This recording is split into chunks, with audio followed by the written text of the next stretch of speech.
नमस्कार मास्टर सीजमध्ये सगळ्यांचं मनापासून स्वागत. आपण काही पारंपरिक पदार्थ तयार करत असतो आणि काही पदार्थ असे असतात की आपल्याला ते माहीत असतात, पूर्वी फार व्हायचे तयार, पण आता इतक्यात होत नाही. एक छान केशरी भाताचा प्रकार आहे, अतिशय सोपा साधा प्रकार. पूर्वीच्या लग्नांमध्ये केशरी भात आदल्या दिवशी म्हणजे ज्या दिवशी श्रीमंती पूजन हा प्रकार असायचा, सीमांत पूजन, श्रीमंती नाही सीमांत पूजन हा प्रकार असायचा, तर त्यावेळी केशरी भात किंवा मग पश्चिम महाराष्ट्रामध्ये तुमचं साखरेपासून सुधारस तयार करतात, तो सुधारस, किंवा इकडे मग आता काही जण लाडू करायचे. पण केशरी भात हा टिपिकल एक प्रकार, फोडणीचं वरण, केशरी भात, साधा भात वरण, अशा टाईपचा केशरी भात उत्तम लागतो. म्हणजे मला हेच कळत नाही की आपले जे मोठे मोठे रिसेप्शन्स होतात तिथे इतर बंगाली स्वीट्स असतात, पण केशरी भात का नाही ठेवत तुम्ही? तर तो ठेवायला पाहिजे. अर्थात तो ठेवल्यानंतर त्याला त्या पद्धतीने वाढायला तो गरमच छान लागतो. तर हा गरमच छान लागतो, तो बनवतो कसा? बनवायला लागेल की नाही? या. आणि साधारण एक 200 ग्राम तांदूळ जर असेल, एक 4 ते 5 चमचे आपण साजूक तूप घेऊ.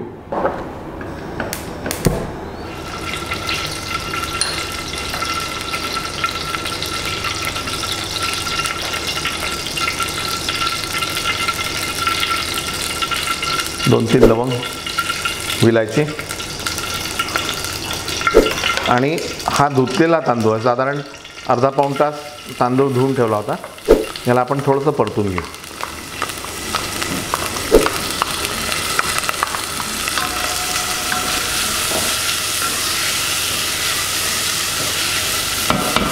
जेव्हा आपण साखर भात बनवतो ना, तर त्याचं माप जे असतं ते खूप लक्षात ठेवण्यासारखं असतं की तांदूळ एक तर जुना पाहिजे, आणि जुना जर तांदूळ असेल तर साधारण 1 वाटी तांदूळ असेल तर 1.5 ते 2.25 वाटी किंवा 2 वाटीपर्यंत पाणी त्याला लागतं.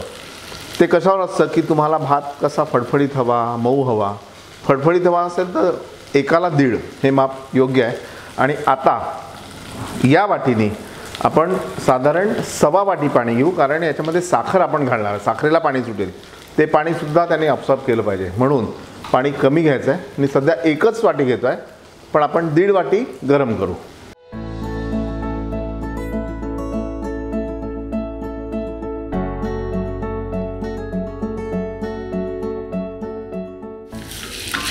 आणि ही प्रोसेसही खूप महत्त्वाची आहे की तुम्ही तांदूळ परतून घेताय, त्याला एक वेगळं टेम्परेचर मिळालेलं आहे, आणि नंतर तुम्ही त्याच्यात जर थंड पाणी घातलं तर तो भात जो आहे तो गिचका होईल. ही खूप महत्त्वाची अशी गोष्ट आहे, त्याच्यामुळे ती लक्षात ठेवा. नाही तर तुम्ही परत पाणी कशाला गरम करायचं.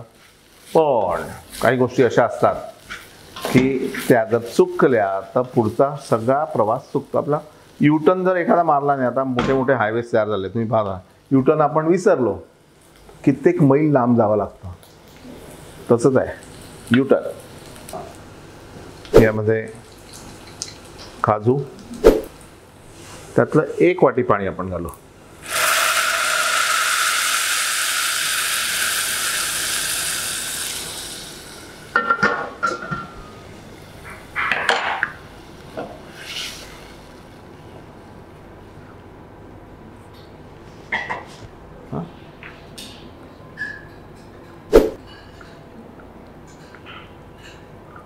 आणि अगदी थोडासा पिवळा रंग पण मी घालतोय, कारण नुसत्या केशराचा रंग येणार नाही. चिमूटभर मीठ,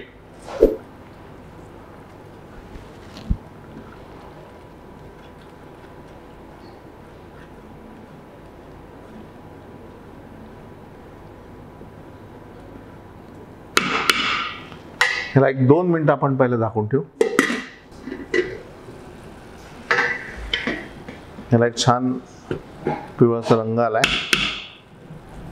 आणि हा रंग हा तुम्ही बघत असाल की हा थोडा पिवळसर आलाय, पण ह्याच्यात थोडासा जर आपण रेड ऑरेंज रंग जर घातला तर अजून त्याला तो केशरी रंग जो म्हणतात तो येईल.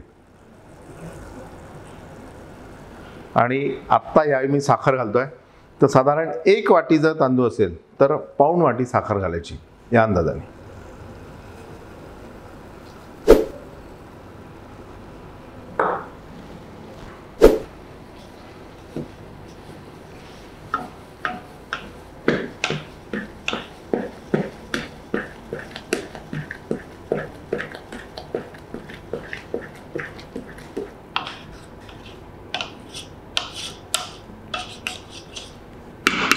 साखर घातल्यावर एकदा हाय फ्लेम, आणि हाय फ्लेमवर जेव्हा ह्याला उकळी सुटते मग काय करायचं, झाकण लावायचं, अगदी लो फ्लेम, आणि तोपर्यंत काय गाणी ऐकायची, ऐका.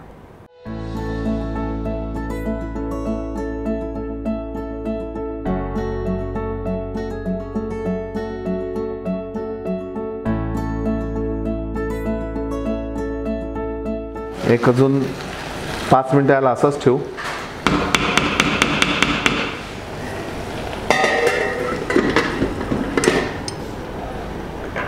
आणि पिस्ता जेव्हा आपण एखाद्या गोष्टीसाठी गार्निशिंगला वापरतो, एक गोष्ट लक्षात ठेवा की पिस्ता भिजवून ठेवा पाण्यात. पाण्यात भिजवल्याने याचा रंग जो असतो असा हिरवागार होतो बघा. आणि नंतर याला जो आकार हवा त्या आकारात कट करायचा.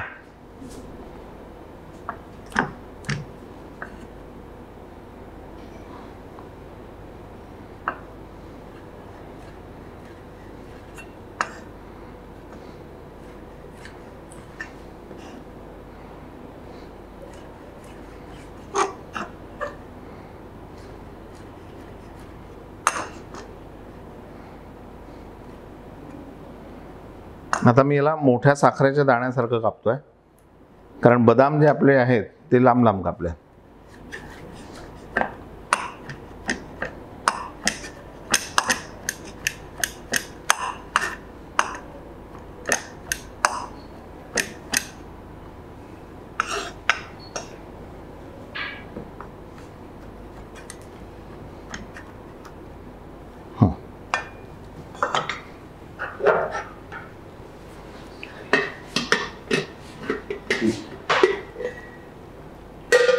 क्या बात आहे. आता तुम्ही बघत असाल की भात आपला पूर्ण तयार आहे, खालती लागलाही नाही आहे, थोडासा लागला आहे, थोडासा कॅरमलाइज साखर असल्यामुळे तो होईल.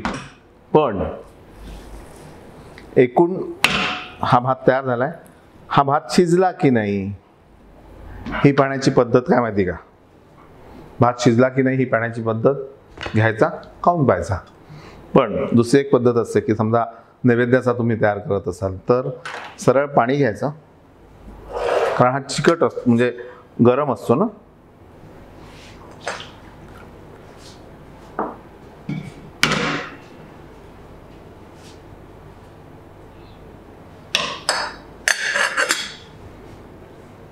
आणि नंतर हा भायचा इझिली हा क्रश होत आहे, भात शिजलेला आहे, काहीच प्रॉब्लेम नाही. आता याचा टोटल वेळ तुम्हाला नेमका किती लागला हे लक्षात घ्या की पहिले आपण जेव्हा पाणी गरम केलं तेव्हा 11 ते 12 मिनटं दिलं, त्यानंतर यात साखर घातली त्याला एक 7 मिनटं दिली, आणि नंतरचे 5 मिनटं आपण नुसतंच त्याला झाकून ठेवलं गॅस बंद करून. असा टोटल प्रॉपर 22 ते 25 मिनटं याला लागतात. तेवढा वेळ दिला तर तो भात व्यवस्थित शिजतो. आपण सर्व करूयात. यात सर्व करताना तुम्ही पाहिलं असेल की रंगसंगती ही खूप महत्त्वाची असते, की पांढऱ्या रंगाची प्लेट, त्याच्यानंतर हिरव्या रंगाचं केळीचं पान हे जास्त असेल तर हे कापून घेऊ आपण.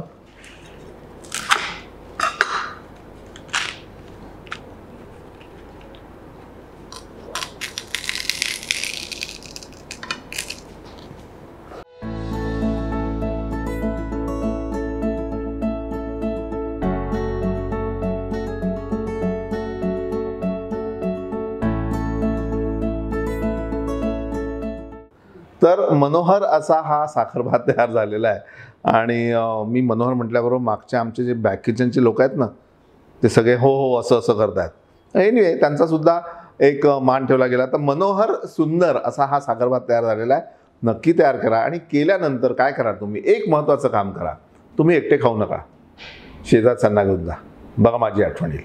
पाहत राहा मास्टर रेसिपीज.